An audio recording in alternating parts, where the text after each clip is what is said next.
impartiality and transparency of the work of the court. And we should avoid that it be used to advance dark political interests that run against the spirit of the Rome Statute and that undermine both the primacy of justice and human rights. Along these ideas, we conclude by rejecting in the most categorical terms the recent statement made by the United States in this very room 2 days ago. That statement shows once again the double standard applied in the area of human rights and its reiterated interest in politicizing the work of the ICC, whose judges and prosecutors have even been sanctioned due to the simple fact that they have tried to undertake investigations which are geared at specifically doing what other situations require, which is to provide justice and accountability for atrocious crimes. It's unthinkable, Mr. President, to try and supposedly promote great causes around the world while at the same time one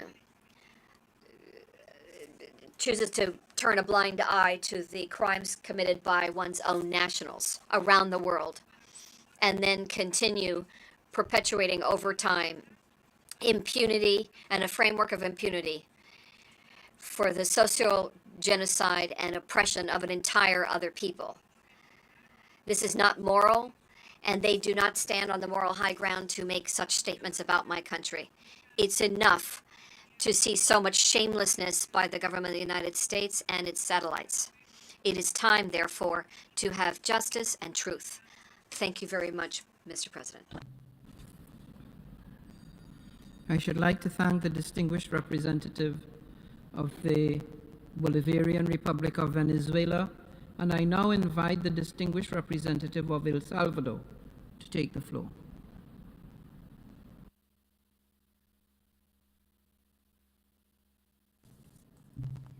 Muchas gracias, señor. Thank you very much, Mr. President. The Republic of El Salvador thanks the President for presenting the annual report on the work of the International Criminal Court. And with regard to the report, El Salvador would like to make the following remarks. The creation of the International Criminal Court was a crucial step in the evolution of international criminal law.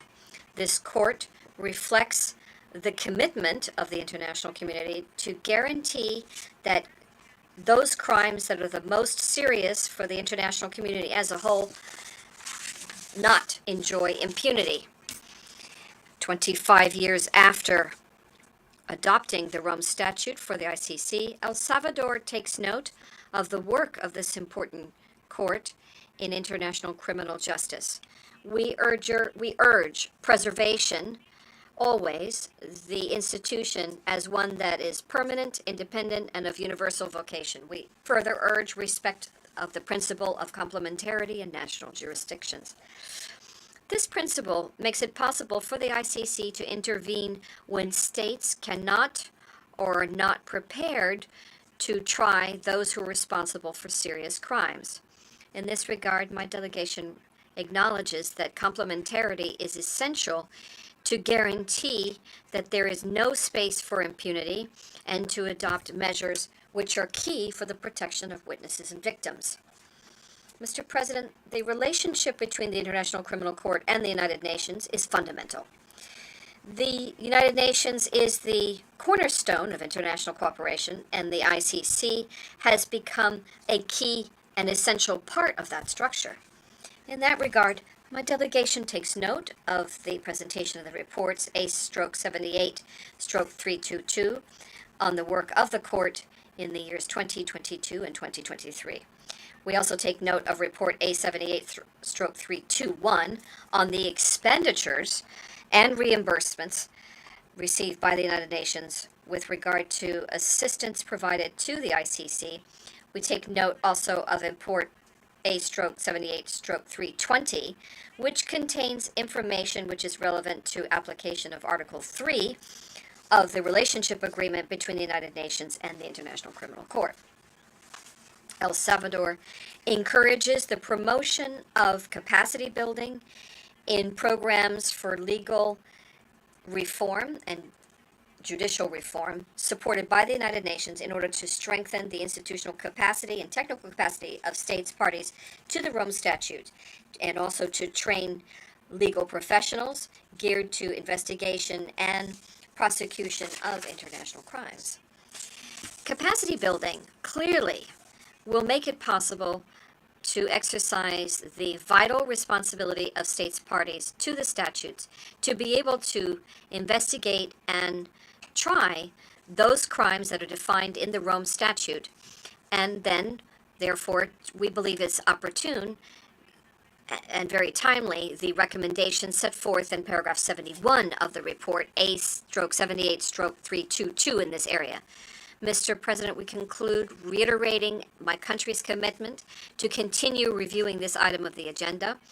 And we would also like to join in the co-sponsorship of the resolution that will be adopted after the plenary debate has been concluded. We will continue to provide follow-up to the work of the court that will make it possible to guarantee in its fulfillment access to international criminal justice so that it is respected and put in practice in a way that is lasting and in a way that prioritizes protection of human dignity of victims. Thank you very much, Mr. President. I should like to thank the distinguished representative of El Salvador, and I now invite the distinguished representative of the Russian Federation to deliver her statement.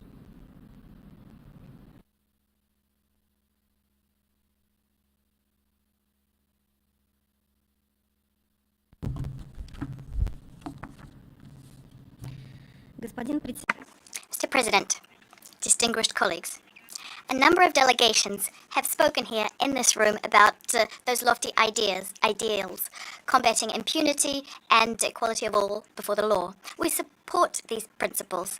They're the right ones. Historically, my country has championed these principles. It was one of the countries behind the Nuremberg Tribunal. Russia was one of the most active participants in the development of the ICC's Rome Statute. We voted in favor of its adoption, we signed it, and we even began ratifying it. Like many others, back then, we genuinely believed that this court, the ICC, can continue the glorious legacy of the tribunals which were established following World War II with a view to condemning Nazi and militaristic criminals. The ICC was supposed to investigate the most serious crimes under international law. It was supposed to do so impartially and effectively. Very high hopes were pinned on the court by many. Most of the effusive language contained in the resolution we're considering today dates back to the first few years after the ICC was established. Back then, commendatory reviews were often given in advance, and yet they have little to do with the current situation at the ICC and around it. Time and practice have shown that the lofty ideals of justice were not destined to become reality. Hopes, it turns out, were far removed from reality. The trajectory of the ICC's development, or rather of its degradation, was very similar to the dubious achievements of the International Criminal Tribunal for the former Yugoslavia, which is famous for its clear anti-Serbian bent in its guilty verdicts. It's also known for whitewashing war criminals, including true butchers from a number of parties to the conflict. And it's only now that exotic courts of some sort established by the European Union, it's only now that they've started looking into these criminals. The ICC's main achievement is that it managed to outdo the odious ICTY in terms of how selective, partial, and politicized its work is. It's also excelled in brushing under the carpet the war crimes committed by its Western masters. Already back in Yugoslavia, Hague justice was a dirty word, and it's taken on new meaning thanks to the ICC. The ICC managed to refute the idea that combating impunity was a guarantee of reconciliation and conflict resolution down the line. The situation in Sudan and Libya is an excellent example of this. Experiments to transfer these situations to the ICC, these dossiers to the ICC, were not only unsuccessful, they meant a catastrophe for these countries, which stretched out over many years. Over the time that the ICC has been doing its useless work, we have a pathetic handful of decisions. The final verdict, well, you can count the number of final verdicts on one hand, on the fingers of one hand. Many cases simply fell apart at the investigation's stage, and billions of dollars were spent on these less than impressive results. The ICC's regular budget, a punitive machine wielded by the collective West, its budget is 3 times higher than that of the International Court of Justice. And this is without counting the hundreds of millions of dollars which Western countries funneled into that sham Ukraine case in the guise of voluntary contributions. Against this backdrop, the ICC's regular attempts to justify in front of the Security Council its flagrant years-long ineffectiveness on Libya and Darfur justify this because it doesn't have sufficient financial resources. Well, that's a pitiful excuse. And yet, the West has certainly got bang for its buck. Since the ICC was established, 52 persons were charged. 47 of them were from Africa. That's a very interesting statistic, given that the worst, the bloodiest mass atrocities in modern-day history were committed by the West. An African colleague referred to the ICC as the International Colonial Court, and it wasn't in jest. The ICC has degenerated into a truly political tool for prosecuting those who have crossed the West. The neocolonialists, meanwhile, are enjoying total impunity, regardless of what they do, and this is in the best traditions of the so-called rules-based order instead of the law-based order. And examples abound.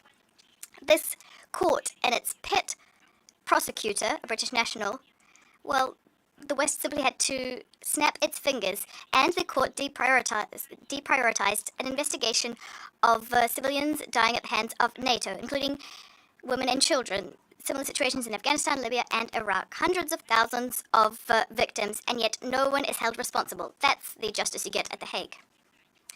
And in a similar fashion, the ICC is making up cases as soon as its Western patrons tell it to.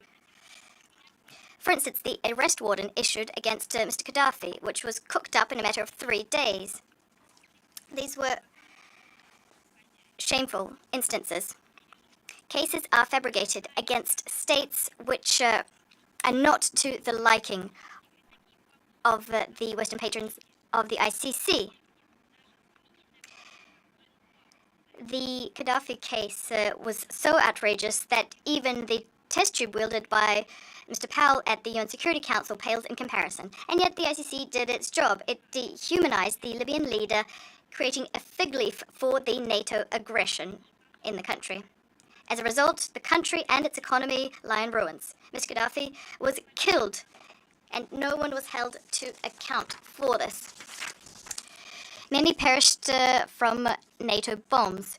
Hundreds of thousands of people went up in flames during the Civil War, a war of all against all. Many drowned at sea, heading to Europe, looking for a better life. Or some did make it ashore and saw outrageous discrimination and inhumane treatment on the part of those who destroyed their home country. And who has been held responsible for this? We see total impunity at the ICC. So-called arrest warrants were issued for a number of Russians hastily just before the Russia-China summit. And this was a shameful circus. It doesn't have anything to do with justice. And the pretrial chamber actually had to replace the judge very quickly. In fact, when the prosecutor sent his request to the court, to the chamber's composition had been finalized. But who cares about procedural norms when you have political orders to execute? The prosecutor got his bonus, by the way. Just a few days before he sent his request to the ICC, his younger brother was released from prison. This was early release. His brother was a former British MP who was serving time because of a paedophilia crime. The issuance of warrants happened days before the donor conference in support of the ICC in London, and the sponsors there said that all of the money they were pledging should be spent exclusively on holding Russia to account.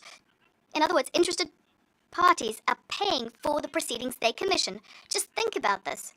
What justice is there to speak of? The charges brought against Russians, that's a whole other issue. Not only are they groundless, they are violations of international law on the immunity of state officials. They're nugatory in legal terms and inhumane. These Russians are being accused of evacuating children who had been left to their own devices from an area where hostilities are underway. So if we follow the ICC's logic, we should have left these children in the line of fire. This is how the ICC believes justice should be done. Against this backdrop, it comes as no surprise the ICC's position and the position of its patrons regarding the tragic events which have been ongoing now for 3 weeks. The civilian population has not been evacuated from the area where hostilities are underway. Thousands of children have died owing to indiscriminate shelling. Hospitals are being shelled regularly. Patients, doctors, and emergency workers are being buried under the rubble. Hundreds of people are suffering due to lack of water and medicine. Some UN system agencies have woken up and have started talking about possible war crimes. Where is the much wanted ICC? Where are the arrest warrants? Or are those issued only when you save children, not when you kill them? The Office of the British Prosecutor is making some general political pronouncements, threatening taking Palestinians only to court. This again demonstrates the true nature of the ICC, its ideals, the purposes it pursues, and the interests, whose interests it's serving. Thus, the ICC's attempts to position itself as a body acting on behalf of the international community that look simply silly. The idea that has an international generally recognized mandate has nothing to do with reality. It's divorced with reality. This is a pseudo-court. And in fact, over 1/3 of UN member states are not members of it. They represent over 50% of the Earth's population. Many have been compelled to stay at the ICC because they've been threatened. So we've had an overview of the ICC's work. Let's compare this situation, this unsightly picture, with the draft resolution. The document has been frozen since 2016. Any links to reality were severed long before. In 2011, this pseudo-court signed its own death sentence when it came up with those fakes regarding Mr. Gaddafi. Most of the positive assessments of the ICC's work were included in the resolution back then when it was being established, before it had started its work. In fact, this is probably the only golden days the ICC has known in its history. Aside from the scandalous exterior, the situation within the court is just as problematic. It's completely opaque. The elections process is dubious, and there is no equal geographical representation. All of the top positions are invariably occupied by Westerners and their satellites. They're doing everything within their power to stop developing countries acceding to the helm of this repressive political instrument wielded by the West to fight against those who are not to their liking. Another issue is the link within the resolution between the ICC and the UN. It does nothing for the credibility of the UN. The panegyric resolution under the GA's consideration stopped reflecting reality long ago, including because showing the true state of play in the text is simply impossible because of the implacable position of pro-ICC activists. This is what the ICC has degenerated into.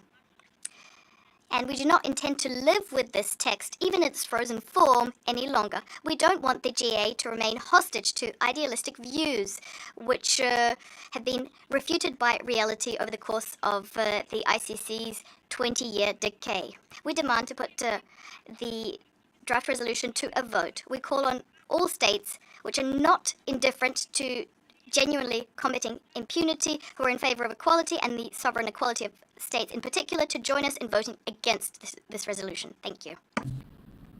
I should like to thank the distinguished representative of the Russian Federation for his statement, and now invite the observer state of Palestine.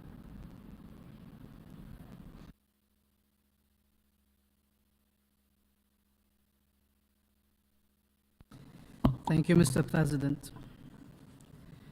In all of 2022, across all conflict areas around the world combined, around 3,000 children were killed, 3,000 too many.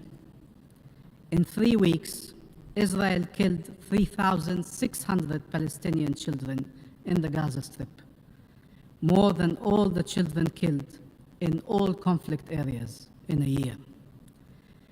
Of the 8,800 Palestinians killed so far, more than 70% are children and women.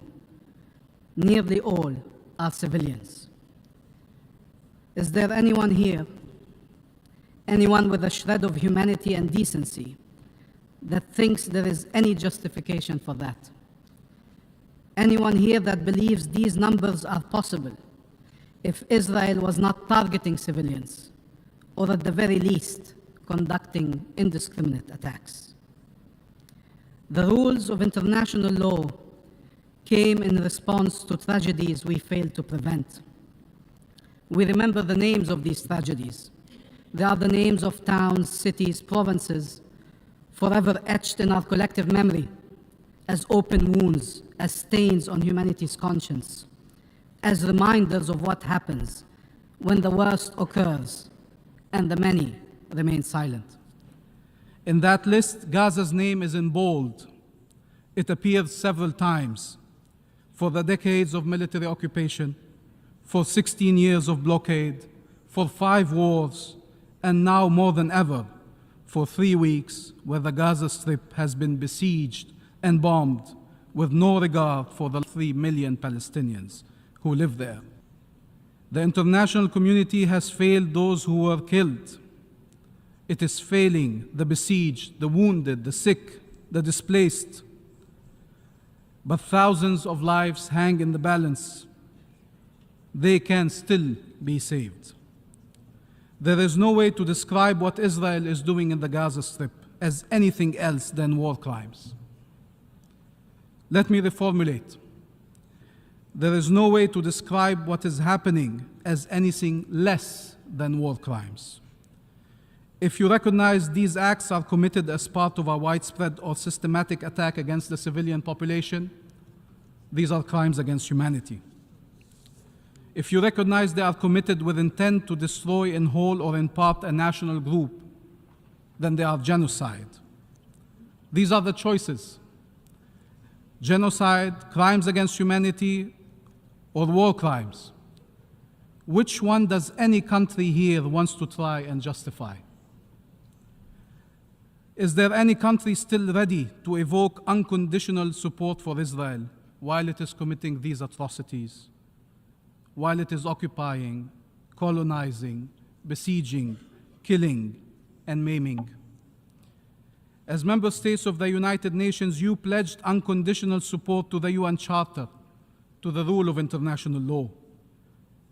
Every nation has to choose where its loyalty lies. What is clear is that support for Israel in this war is incompatible with that pledge, with your obligation to uphold international law.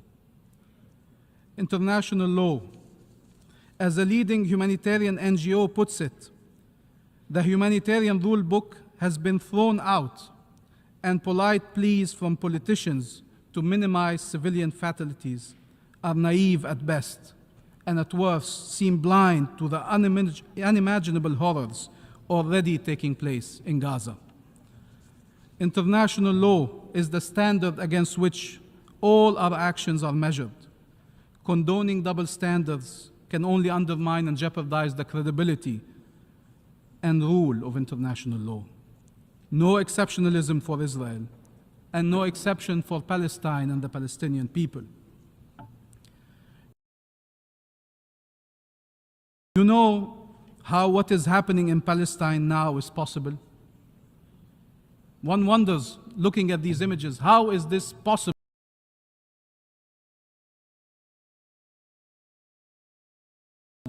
Not for one day, not for two, for days and weeks now.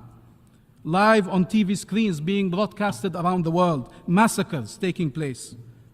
You know how it is possible? Read the Rome Statute. It has all the answers. It states, determined to put an end to impunity for the perpetrators of these crimes, and thus contribute to the prevention of such crimes. Impunity leads to recurrence of crimes. 75 years, not a single Israeli leader or commander or soldier has been held accountable for the crimes committed against the Palestinian people. Not one.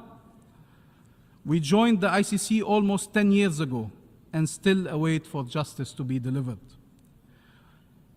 There were countries to oppose us joining the ICC. There were countries to oppose the General Assembly seizing the International Court of Justice. How can they explain why Israel can never be held accountable in any form or any forum? This is not what history taught us. It taught us that our best chance against horrors is for the law to be upheld, for justice to be ensured, regardless of the identity of their victims and regardless of the identity of the perpetrators. That there is no justification whatsoever for war crimes, crimes against humanity and genocide. None.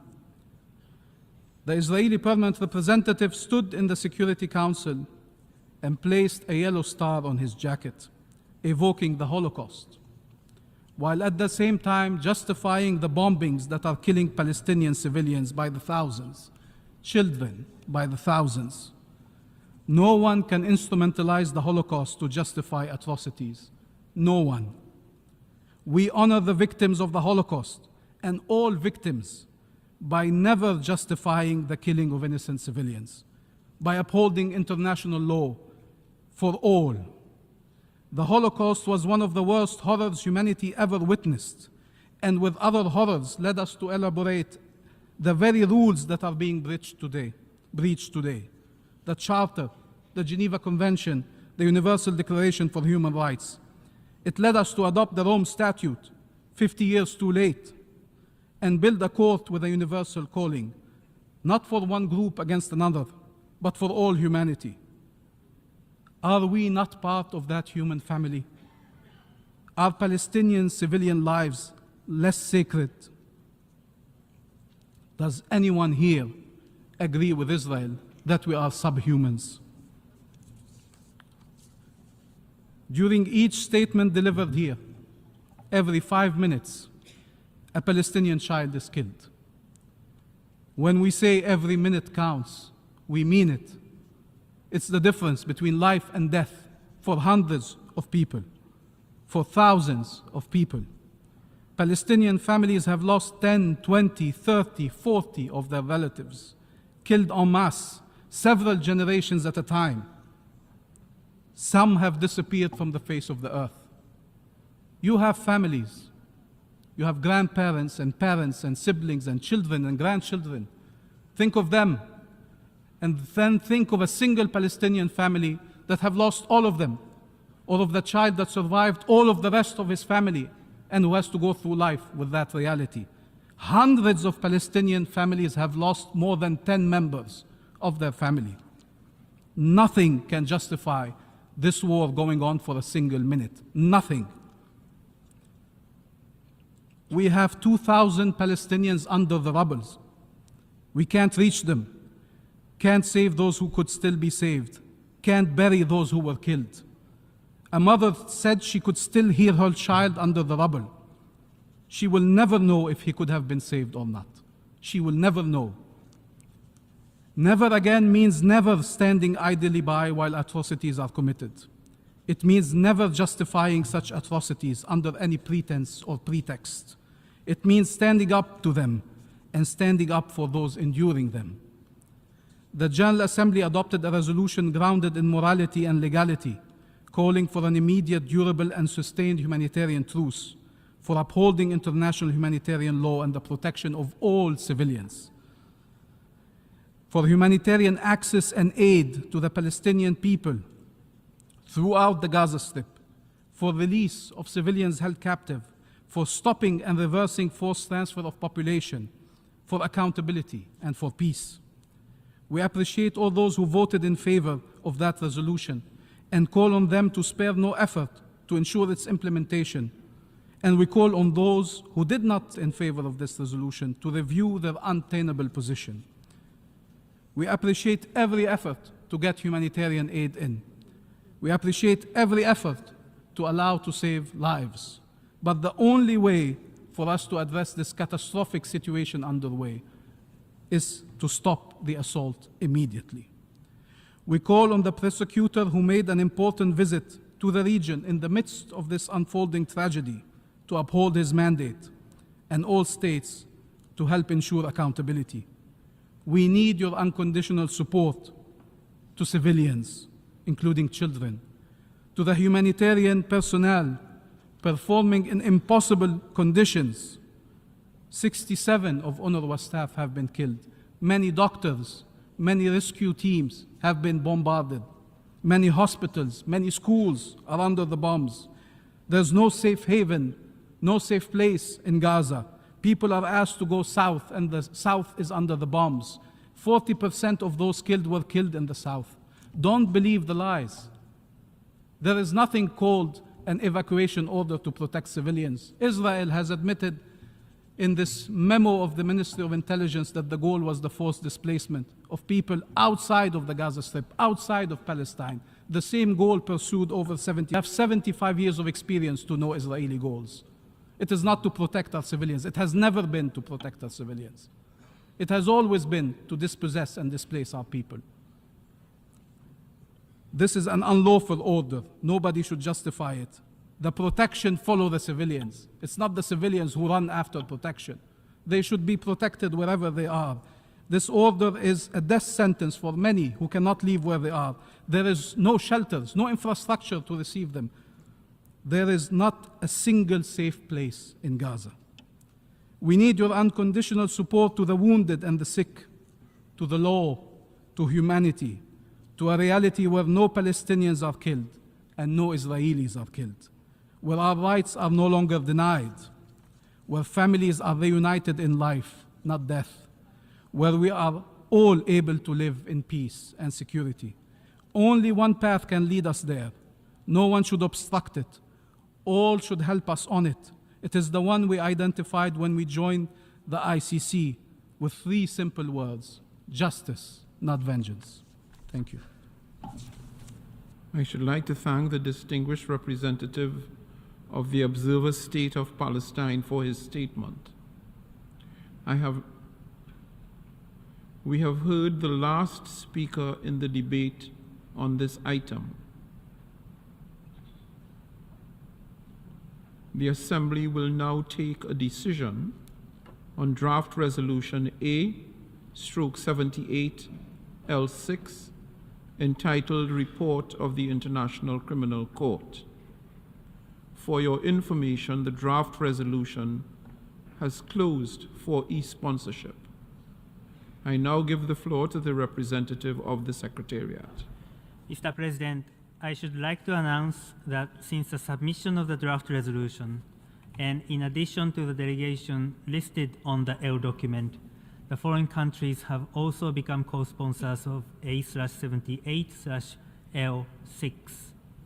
Albania, Andorra, Argentina, Australia, Austria, Barbados, Belgium, Belize, Bosnia and Herzegovina, Botswana, Bulgaria, Cabo Verde, Canada, Chile, Colombia, Costa Rica, Croatia, Cyprus, Czechia, Democratic Republic of the Congo, Denmark, Dominican Republic, Ecuador, El Salvador, Estonia, Fiji, Finland, France, Gambia, Georgia, Germany, Ghana, Greece, Guatemala, Honduras, Hungary, Iceland, Ireland, Italy, Japan, Latvia, Liechtenstein, Lithuania, Luxembourg, Madagascar, Malawi, Malta, Marshall Islands, Mexico, Montenegro, New Zealand, Nigeria, North Macedonia, Norway, Paraguay, Peru, Poland, Portugal, Republic of Korea, Republic of Moldova, Romania, Samoa, San Marino, Senegal, Sierra Leone, Slovakia, Slovenia,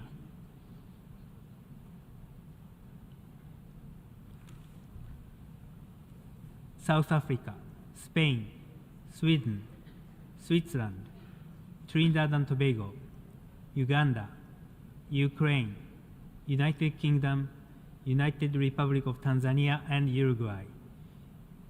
If any other countries wish to co-sponsor A/78/L6, please signify by pressing the microphone button. I see Gabon.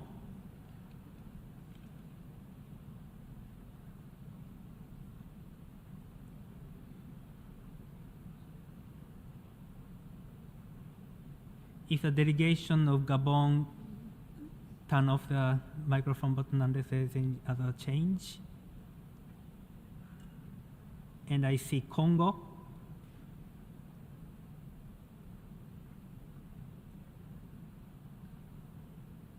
Thank you, Mr. President.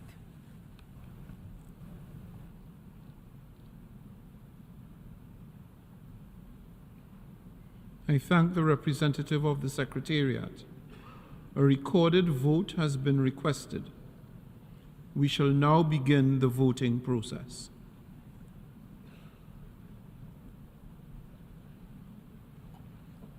Those in favor of draft resolution A/78/L6, please signify.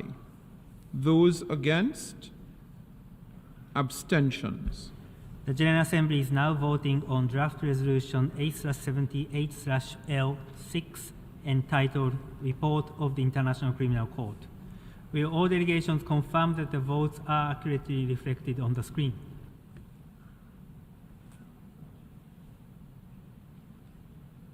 The voting has been completed. Please lock the machine.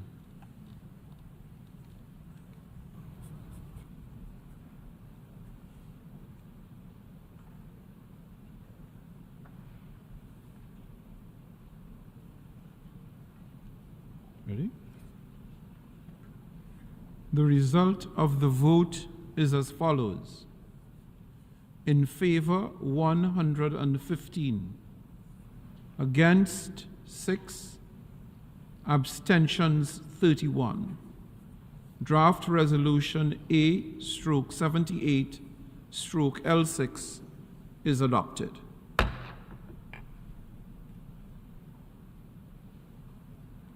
Before giving the floor for explanations of vote after the vote, may I remind delegations that explanations of vote are limited to 10 minutes and should be made by delegations from their seats. I now give the floor to the distinguished delegation of Brazil.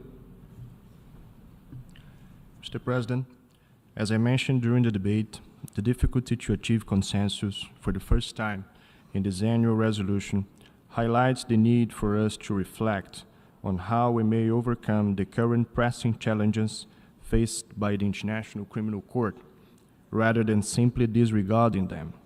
And this is why Brazil has chosen to abstain.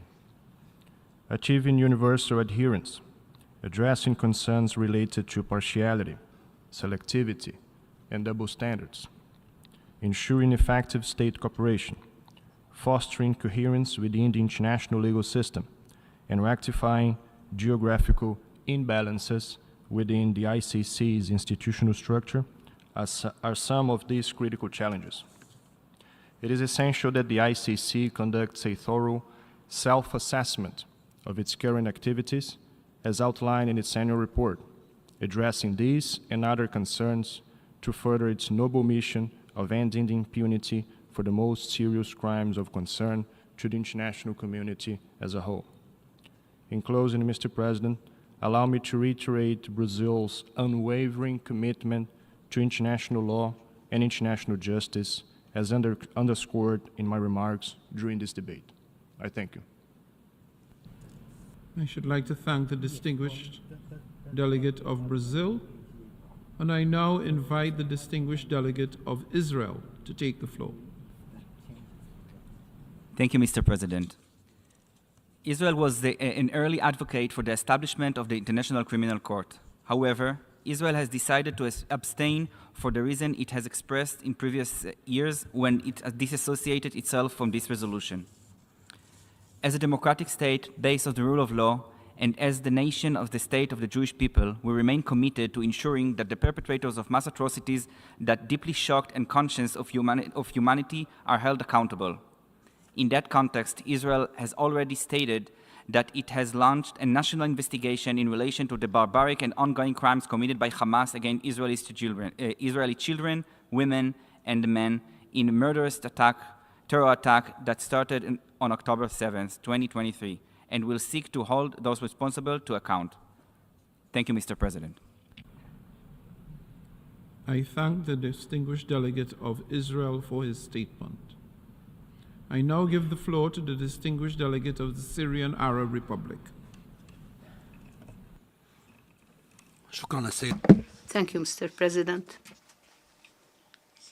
Mr. President, my delegation chose to join the states that voted against the draft resolution and the states that clearly expressed how dismayed they are from the unprecedented politicization of the performance of the ICC. My country was among the states that effectively participated in the Rome Conference in 1998 and contributed in an important manner in the drafting of the statute of the court. We were among the first states to sign the statute of the court. However, the stumbling performance and the selective approach by the ICC since it was established was the reason for not signing the statute, despite the fact that the work of the committee was simultaneously aligned with some of the most heinous and serious crimes committed in Iraq, Afghanistan, and occupied Palestine. The record of the court was full of failures of betraying the victims of the Iraq and the Afghanistan invasions, as well as the violations by Israel, the victims of Abu Ghraib, among others. Today, 25 years after the adoption of the statute of the court, we became confident that we were right to take that position against the court and not to ratify its statute. Mr. President, it is truly regrettable for us to see the fact that the court has been taken hostage by directives from Western states, including the United States, that have ratified the statute, and to draft decisions and legislations to obstruct the work of the court. We all remember the ASDA, the Act to Protect the servicemen of the United States, known as the Lehigh Service Law. Have these states rediscovered the court, or along with their Western allies decided to redefine the court by turning it into a tool to bring pressure to bear and to bring coercive diplomacy in the face of certain states? These states are, by coincidence, African states. What a coincidence. Most of the countries that were targeted were African states, as if those gross violations are a trademark of African leaders. This has happened despite the fact that history taught us otherwise. History taught us that the most heinous crimes committed in Africa were perpetrated by the West and continues to perpetrate it against Africa and the peaceful people of Africa. Things did not stop there. The court has turned recently, or the speaker says, started issuing subpoenas on demand, international subpoenas on demand. And this is a new service. These are new customer services.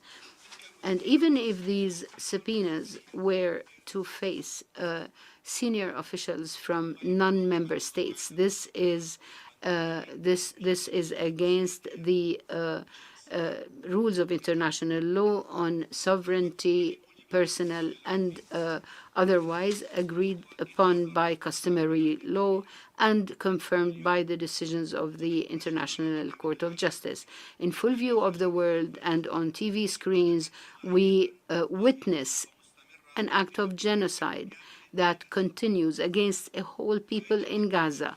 Where is the criminal court while all of this is taking place? The court decided to remain silent or only to make declarations. The court decided to stand idly by while children are killed, where hospitals are targeted, and even those who are already dead are targeted. This is exactly the position that was clearly understood due to the court's position towards Palestine.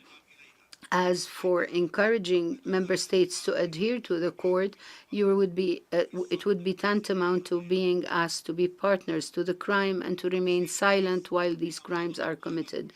Most of the leaders and the Israeli war criminals who clearly declare that they are determined to annihilate civilians, to destroy Gaza, and to deal with the Gaza people as human animals, all of those, I say, have citizenships of member states in the court. All of those, I repeat, have citizenships of countries in the court in addition to their own. And this is against the court's statute in rule number 12. So why won't these states who claim to be protecting international justice, why don't they submit them to the court? Why doesn't this apply to ISIS? Because most of the ISIS members are citizens of these states. My answer is because this does not serve the interests of these states that are partners in the crimes committed by the Israeli occupation and those of ISIS. We do not exaggerate when we say that silence by the court towards the crimes in Gaza makes the court a partner in the crime.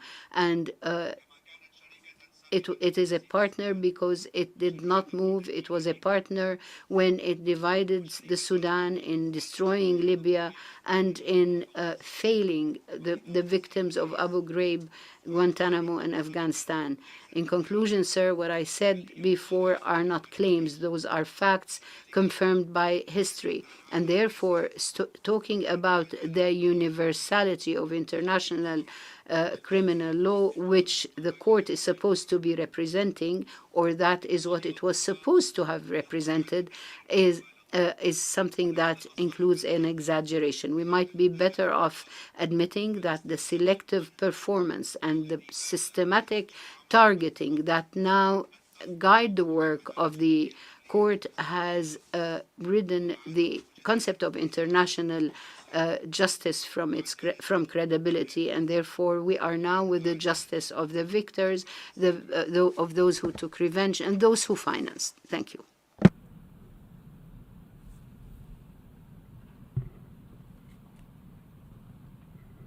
May I take it that it is the wish of the General Assembly to conclude its consideration of Agenda Item 74?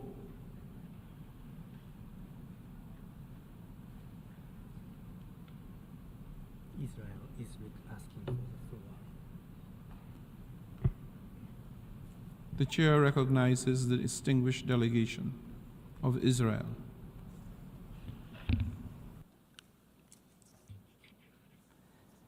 Thank you, Chair.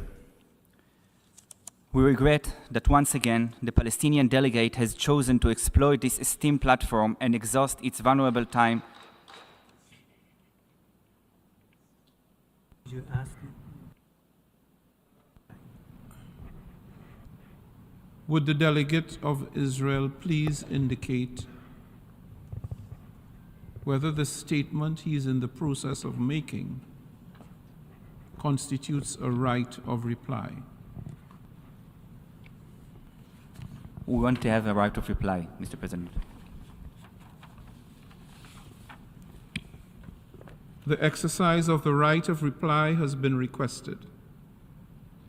May I remind members that statements in the exercise of the right of reply are limited to 10 minutes for the first intervention and to 5 minutes for the second intervention, and should be made by delegations from their seats. I now call on the representative of Israel. Thank you, Mr. President.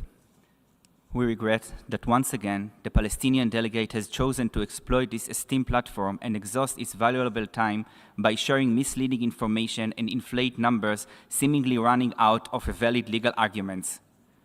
We should all remember, there is no law without facts, and the facts are very clear. Hamas, the genocidal terrorist organization, started this war, and Israel has the legal and the moral right to protect its citizens, period. Hamas is the ruler of Gaza Strip. Hamas is behind this attack, and it will be held accountable for the ramifications of its actions, period. In this asymmetric warfare, everything is asymmetric. There is one side, a democratic state, which abides by the international law and does everything within its power to minimize civilian casualties, and on the other side, there is a genocidal terror organization which blatantly ignores and violates international law time and again, and strives to maximize the civilian casualties on the Israeli side as well as on the Palestinian side. If the Palestinian delegate and their supporters' concerns are genuinely for the well-being of Palestinians in Gaza, we suggest they address Hamas, which hides in the tunnels under hospitals and whose actions and use of civilians as human shields significantly impacts the situation on the ground. The right thing to do is to condemn Hamas. If they won't condemn Hamas, as they haven't been refusing to do since the massacre on October 7th, perhaps it would be better if this forum would focus on developing the international law rather than being influenced by those who wish to spread false information and political agendas. Thank you, Mr. President.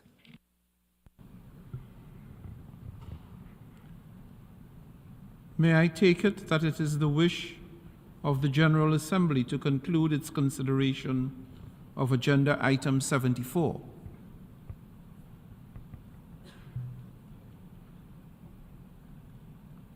It is so decided. Members are reminded that the 43rd plenary meeting of the 10th Emergency Special Session will be held immediately after the adjournment of this meeting. The meeting is adjourned.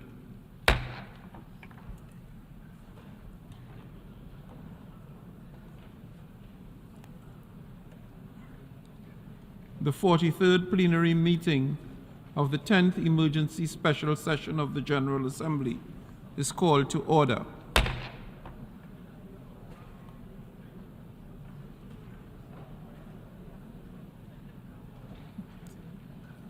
Is empty.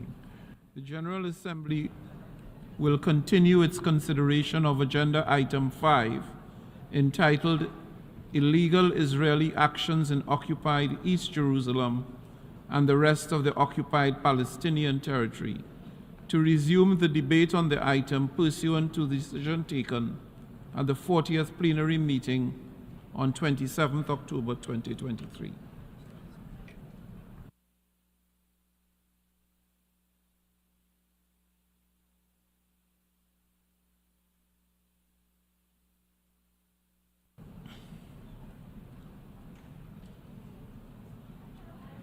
Can I encourage delegates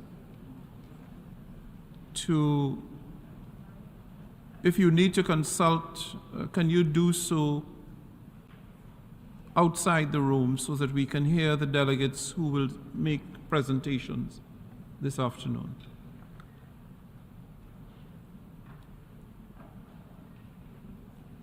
I now give the floor to the distinguished representative of Kuwait.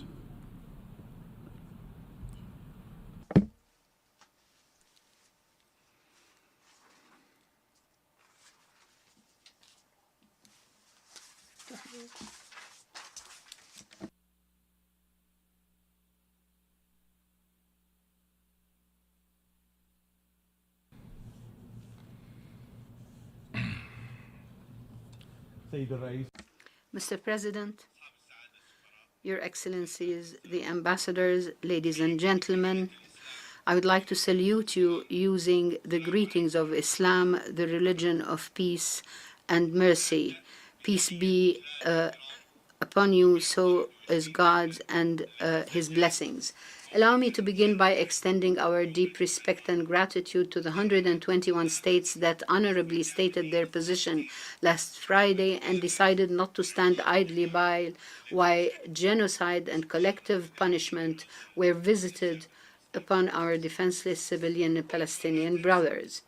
Please do not forget that on the same day when you decided to stand by what you deemed as right and made your positions known, challenged criminality, atrocities, and heinous crimes committed by the Israeli occupation forces, they declared the start of their ground invasion of the Gaza Strip. They did not stop there.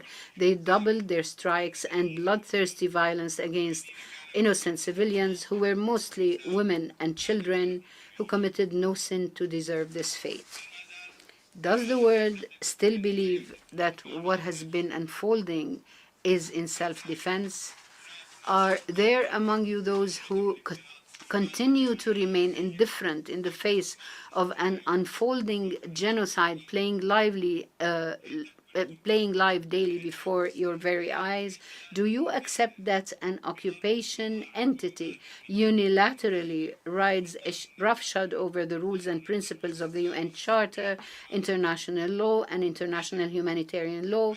I just wonder how audacious are those who turn a blind eye to atrocities and fail to condemn them. You dragged this organization to an abyss the likes of which we have never seen before because of your double standards and selectivity in applying the law. Mr. President, Kuwait's position vis-à-vis the crimes committed before our own eyes is based on three basic principles. First, an immediate ceasefire. Second, opening border crossings and providing urgent access for relief humanitarian assistance supplies. Third, rejecting any attempt to initiate or initiative to forcefully displace the Palestinian people to areas outside their occupied territories. On the application of law, I would review with you the actions of the coward occupation forces violating the interests of civilians. And I say coward because this is against because of the actions of the Israeli forces who have no sin other than they were created Palestinians. We see daily violations of the principles of international law, international humanitarian law, in addition to many decisions and resolutions adopted by the Security Council and the General Assembly, the countless decisions. So I would like to review with you the violations against the civilians. Some of the most difficult scenes that we are seeing daily is killing innocent children, young children who only hope to go to schools to play with each other.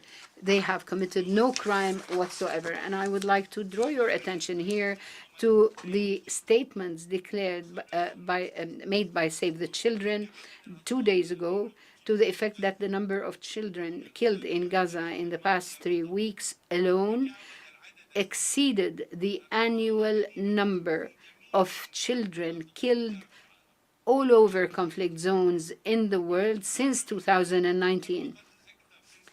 Over 3,257 children have been killed since October 7.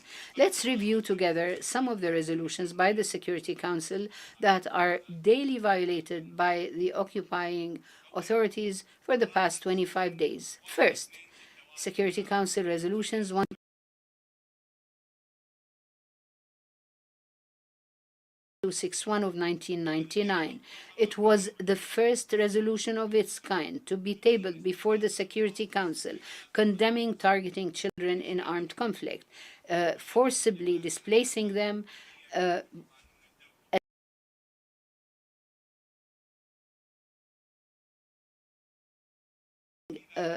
targets protected under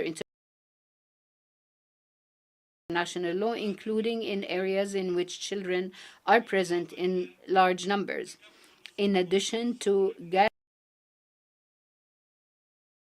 guaranteeing access by humanitarian officers and providing humanitarian assistance in a safe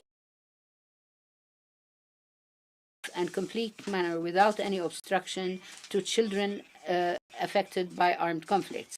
The resolution also stresses the importance of the safety, freedom of movement, and security of UN staff and associated staff, and stressing the responsibility by all states to put an end to impunity, to their commitment to bring those responsible for the gross violence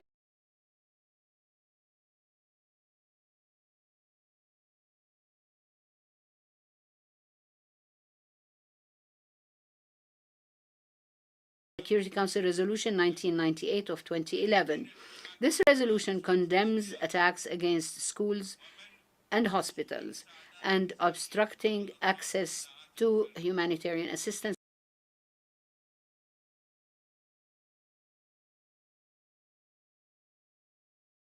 by parties to armed conflicts and other violations of international law against children in cases of international conflict. Third, Security Council Resolution 2286 of 2016, which condemns acts of violence, strikes, and